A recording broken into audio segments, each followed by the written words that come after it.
Здравствуйте, дорогие друзья! Я желаю вам здоровья и счастья. И сегодня расскажу, как приготовить черную с медом, чтобы вылечить не только кашель, но и печень, выгнать желчные камни, выгнать камни из почек, отложения в мочевом пузыре, нормализовать сердечный ритм, улучшить иммунитет. Вот это все делает черное с медом. Но везде показывают рецепт, в котором там вырезается немножечко, туда меда положили, там сока чуть-чуть попили, а остальное куда? Не, ну может что-то приготовили с этого потом, но я считаю, что нужно использовать наиболее максимум КПД с этого рецепта, поэтому мы сейчас будем использовать всю редьку, поэтому для начала мы ее почистим. Теперь натираем на терку.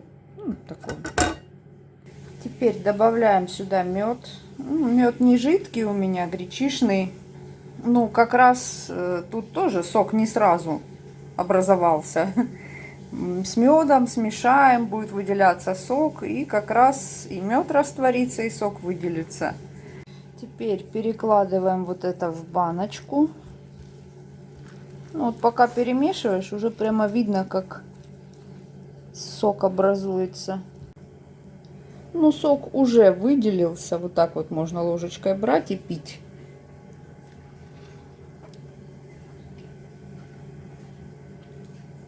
Острый, конечно. Ну, довольно-таки вкусный, но как полезно. И слизь разжижает, благодаря чему отхаркиваешь, и от кашля хорошо помогает. И для крови полезен, чистит сосуды, улучшает работу сердца, очищает суставы, соли выводит, камни выводит, отложения в мочевом выводит, все прочистит. Желчегонный, прочистит печень.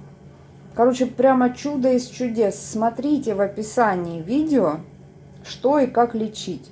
Я прям целую статью постараюсь разместить. Если не поместится, там внизу ссылочка будет на продолжение статьи, потому что там реально вот это средство такое крутое, лечит от всего. Ну, а баночку ставим в холодильник. Ну и каждый день пьем. Там смотрите вот в описании, как пить. Неплохое на вкус средство, будет оздоравливать, поднимать иммунитет. Сейчас вот самое то. Ну, есть, конечно, противопоказания, но в целом это прям вот чудо из чудес. Надо делать. Подписывайтесь на мой канал. Расскажу еще много интересного. До свидания. Ну и потом то, что останется, тут редька, ее можно съесть с морковочкой тоже, потереть морковку на терочку со сметанкой, будет шикарный салат. Так что я продукты вообще не выбрасываю. Я считаю, все нужно кушать, потому что все это полезно, ну уж тем более черная редька.